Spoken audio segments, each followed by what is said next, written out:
How to talk about art more good. More good. Yeah, that's what we're talking about. Rafi's tips for artists because he loves you. Hola, you amazing artist. Recently, Klee and I had not one, but a few questions where you guys were asking, like, so if I'm supposed to tell my story or whatever, how do I talk about my art? I remember early on in my career that this was a huge fear for me. And obviously putting yourself out there and doing shows and actually talking to people. So what are your thoughts on talking about your art? You've had experience? Man, everybody sucks at talking about their art until they don't suck and get more gooder. It actually goes away much quicker than you'd think, but I get it. I understand the fear of like somebody coming up to you and saying, it's like, what is this all about? Or what is this piece about? And you just feeling like, what am I supposed to say? Especially for those of us out there that are a little bit more introverted. I remember having to tell you, like, you just say hi. Just make eye contact. And I was like, I can do one or the other. I can't do both. Not eye contact and vocalization. Are you crazy? So this video is going to hopefully help you out in that area. So one of the first things I'll ask myself when somebody comes into my general area or online or is asking about the art is I ask myself, who am I talking to? One of my favorite things that anyone's ever said was in the form of a question to you, which was... I really like this artwork. I'm really into this art. I just kind of need to know, is this considered good art? Asked in earnest. So it wasn't like a blow-off question. Is this considered good art? And I could see the look in your face like, well, it's my art, so I... Yeah. So I think it's the greatest. I think it's pretty good. Right, and a good example of this is that there were times where Klee and I were doing shows and somebody would come in and you could tell that they were kind of being a clown because maybe they had drank a little bit too much and they're making jokes to their friend. Man, now that I've been doing this for so many years, I've heard it all. I'm sure I haven't heard it all, but I've heard it all from artists and I've heard it all from patrons at shows.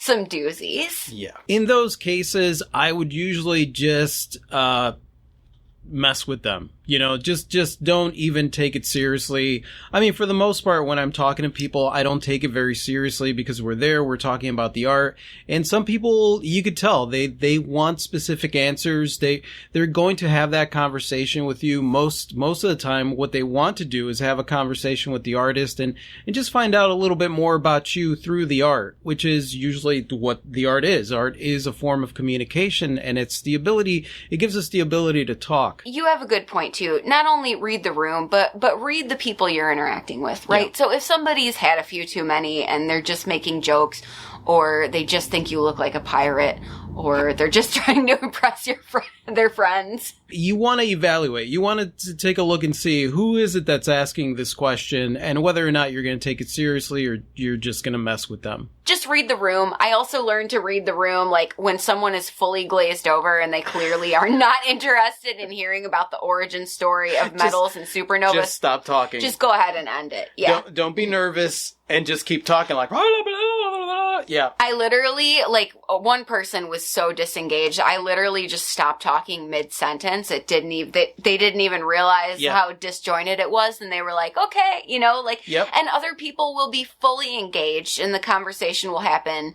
seamlessly. So it's really just practice like anything else. And that's the thing. If the person is not engaging, then you could just walk away. I mean, I've walked away from a lot of conversations. Oh yeah, you would peace out and leave me standing there. Then I'd find you again an hour later and you'd be like, where were you?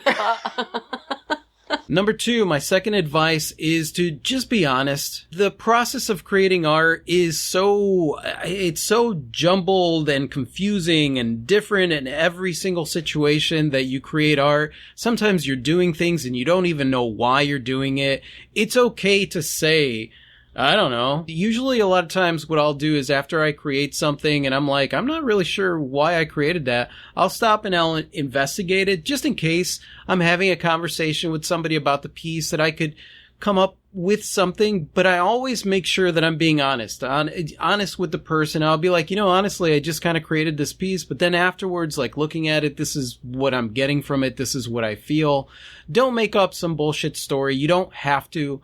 I know that a lot of people are worried about having conversations with other people, especially about their art, because they feel that they're not interesting. And that's just complete and utter crap. You are absolutely interesting. You don't have to make stuff up. The third thing is don't be a sleazy salesperson.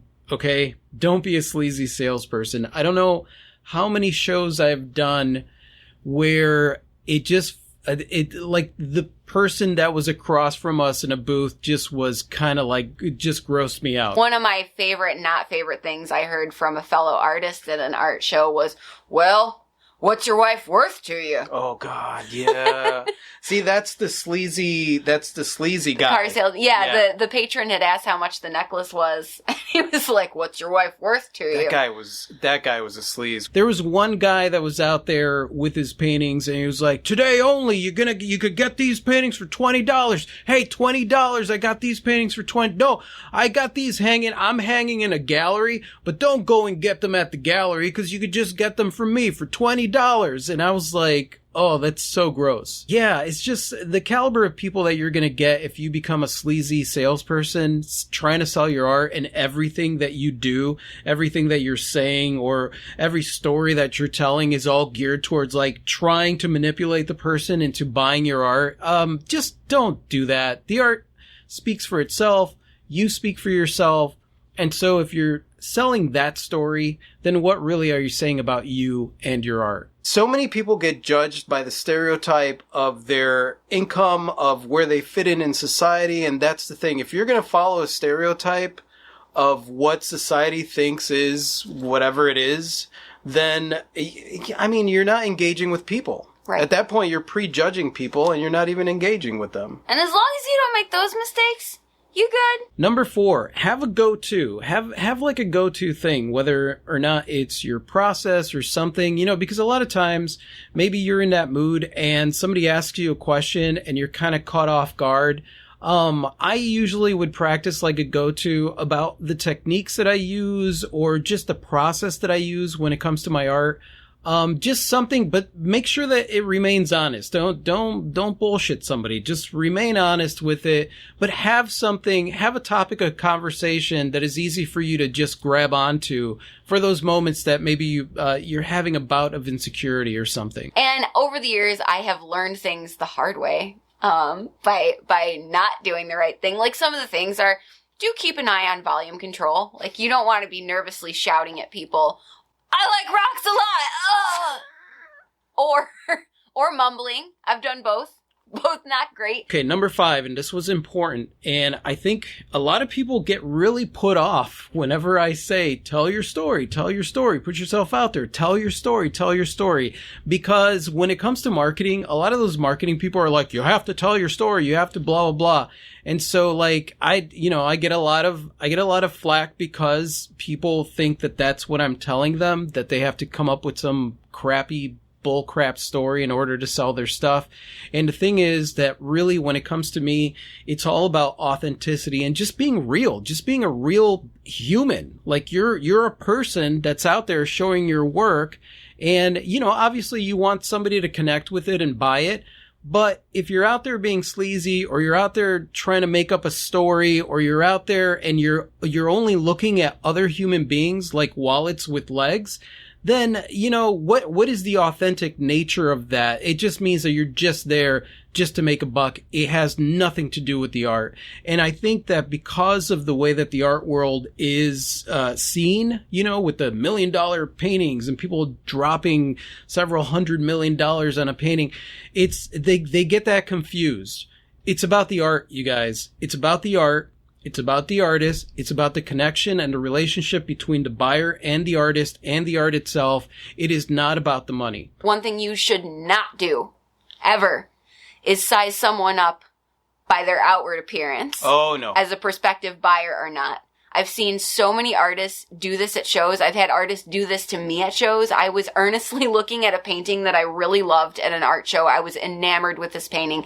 And this guy straight up refused to engage with me, presumably because I didn't look like the type of art buyer clientele that he was used to selling to. Yeah, based on their appearances. That pisses me off quite a bit, that people are so stupidly engaged in the social stereotype of what that wealthy people are the ones that buy art, not realizing that you cannot judge a book by its cover. And that was something that I learned growing up in the jewelry store, was that you never judged someone's worth and how much money they had based on what they were wearing. So if you want to leave a nasty comment and be like, well, what the hell? I just want to go out there and sell my art. Then, that's fine. That's fine too. Just go out there and sell your art. But you're missing out. My favorite response to that is my dad's response. I think we were at a bar. We were watching my brother play live. And my dad ordered a drink. And the bartender was like, oh, that drink is $15. And my dad looked over and he like, hey, come here for a moment. Come here. And the bartender like leaned forward and he was like, did I ask you for a effing price? I asked you for a effing drink. Yeah. The guy went and got him a drink. And when I say tell your story, I don't mean vomit out your life story, all your drama and all the stuff that's going on in your life and how hard things are and all that stuff, because when it comes to being an artist and putting our stuff out there and putting ourselves out there and dealing with insecurities and dealing with crickets and dealing with all the roadblocks that we run into, we all have a shitty story to tell. That person that like, you're like, hey, what's your life story? What are you all about? And then they just stand there and they're just talking and just telling you like all this stuff, and you're like, whoa, that's not what I mean when I say tell your story. I mean, talk about things that are relevant where you're at. Have a conversation with someone the same way you would if you were meeting someone for the first time, which is usually what's happening when you're doing these shows. Somebody walks in, they're interested in the work, right there, you have something in common. Have a conversation with them. That's it. That's all I mean when I say tell your story. I mean, get up, don't be sitting on the chair with your arms crossed, just looking at them and then scream out a price tag at them. Actually have a conversation with this person if they want to have a conversation with you. Some people don't. Some people are leery of the salesman pitch because you do get a lot of sleaze whenever people are trying to sell stuff, because I think they think that that's what sales is. You do get a lot of sleaze. So a lot of people at markets and stuff like that are a little put off by too much conversation. So, a simple hi is a good way to start, and then they might engage you and have a conversation. Just go ahead and do that. I really do mean this. You get a feel for it the more and more you put yourself out there. Be kind, be welcoming, don't over-engage. Like you said, I usually would occupy myself with some light dusting or something so I wasn't just all up in someone's grill. Or like even having light conversation with someone. Greet everyone. You learn who the people are that want to engage you and who wants to be left alone. Yeah. You can just tell it by their body language most of the time. And if they want to engage you, they're going to engage you. Yeah. Trust me. Yeah. Be available, but don't be like, hello. Don't be hovering. How may I serve you? Don't be like, Number 6, and this one is one that I think is very important. Pay attention to the story that you're telling about yourself. Pay attention to what it is that you're saying about yourself to someone else, and make sure that it's empowering for you. Okay. So like if you're calling yourself an aspiring artist or an amateur artist, or you're calling yourself anything that makes you not feel good about who you are, I would suggest that you stop doing that, because what ends up happening is that it'll make you feel worse about yourself. It doesn't even matter what the perception of the other person is, but like, make sure that when you're talking about yourself and you're talking about your art, that you feel really good about what it is that you're saying, that you feel really good about you and you feel really good about you as an artist. The rest comes naturally. There have been instances where I've like totally botched something and I would go home, right? And we would talk about it. I'd be like, okay, if this ever happens again, if I get this question or even if I get this wonky comment, what am I going to say next time? Yeah. You build your repertoire of responses and you let the rest flow naturally. Number 7 is prepare yourself by asking yourself the question, having a conversation with you when it comes to your art. I think that that's one of the biggest issues. Like a lot of people run into these roadblocks because they're afraid that someone's going to ask them a question that they don't know the answer to. And in those cases, I have to ask myself, well, how much have you investigated why it is that you create what you create? Whether it's something that there's no deep meaning, what is it that you create? Why is it that you create it? And so like I have questions that I ask myself after I finish a piece that maybe it was just motivated, the canvas just brought it on, the whole thing was fuzzy, there was no real thought process in doing it. That happens all the time to me. Like I just create something and I'm not really thinking about why it is that I'm creating it or anything like that. But afterwards I'll look at it and I'll ask myself like, why did I create that? Is there a reason that I used that kind of medium or that I used that kind of texture? What was I trying to say? What does this painting mean to me on a much deeper level than just the subject matter or the colors and stuff like that? Why would I create this?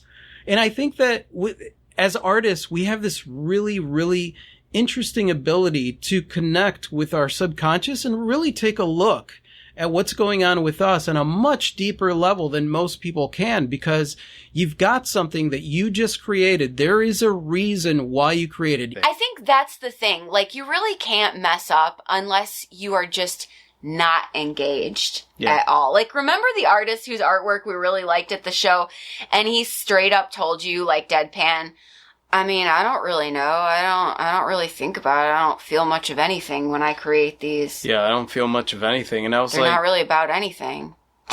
And that's the thing, like, I'm cool with the art's not really about anything, but something. But it makes me feel this way. Like, basically, the conversation ended at that point, because I was like, if I met you at a party, I would not engage in conversation with you. I'd be like, cool. And then I'd walk away. There's a feeling attached to it. And I think a lot of times we don't look deeper at our own art because we're a little bit more critical of it.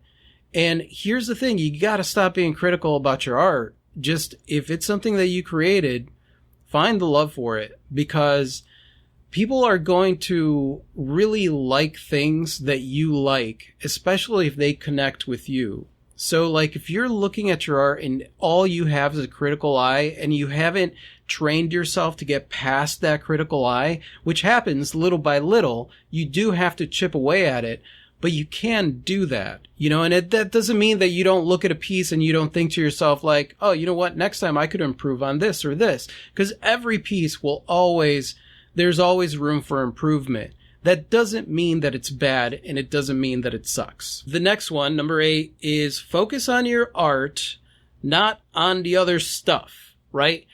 There's been so many shows that I've done where I either saw artists or went in and started talking to artists, and I'd ask them about their art, and then they would just tell me this story about their job, how they have to, work their day job and how their day job is this. And then they'd be telling me about what they do at work. And I was like, I don't care about what you do at work. I want to hear what it is that, what is the art about? What is your art life about? There's nothing wrong with talking about that stuff, but I would say just if it's relevant to the conversation, then cool.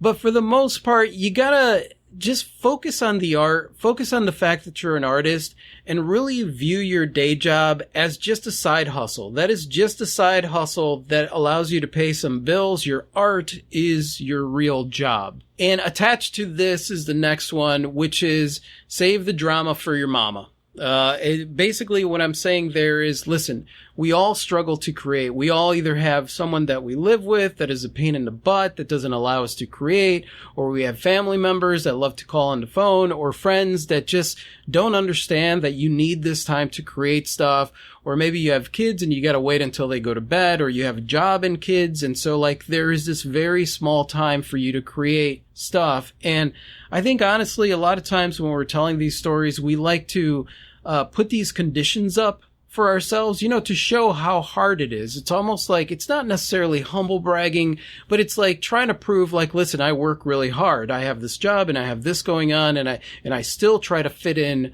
what it is that I do creatively. And that's admirable. The only thing about that is that the more you tell that story, the less you tend to think outside of the box and maybe create a different story for yourself, right? It could easily become a self-fulfilling prophecy. And that's something that I always pay attention to, because it's very, very easy for me to turn this thing that I love into like hard work. You gotta work, because of the way that I grew up. So it's something that I always pay attention to. Worried about being embarrassed, worried about saying something wrong, worried about stumbling over our words. And like, that's just being human.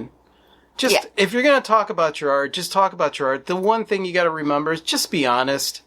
And it'll make things 1,000 times easier if you're not needing to put on an act. Just be honest about the art. Absolutely. And most people really appreciate the humanity in an artist who's not trying to be, the showman. Yes.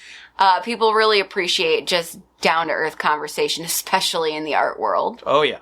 Because you don't need to be pretentious with an explanation of your artwork, and actually it will probably set you apart. And that's it, you guys. That's the advice that I have personally for talking about your art. And I'm curious to know if you guys have anything to add, or any comments, or just advice of your own that you would love to add to us here. Just put it in the comments section below. And I want to give a big shout out to our patrons on Patreon. Thank you guys so much for contributing to these videos and what we do. We would not be able to do this without you. So big shout out to the patrons. And thank you guys so much for watching. You guys are absolutely freaking amazing, and I totally adore you. And if you like this video and you want to watch more like this, just click right over here to subscribe. And that's it. Adios.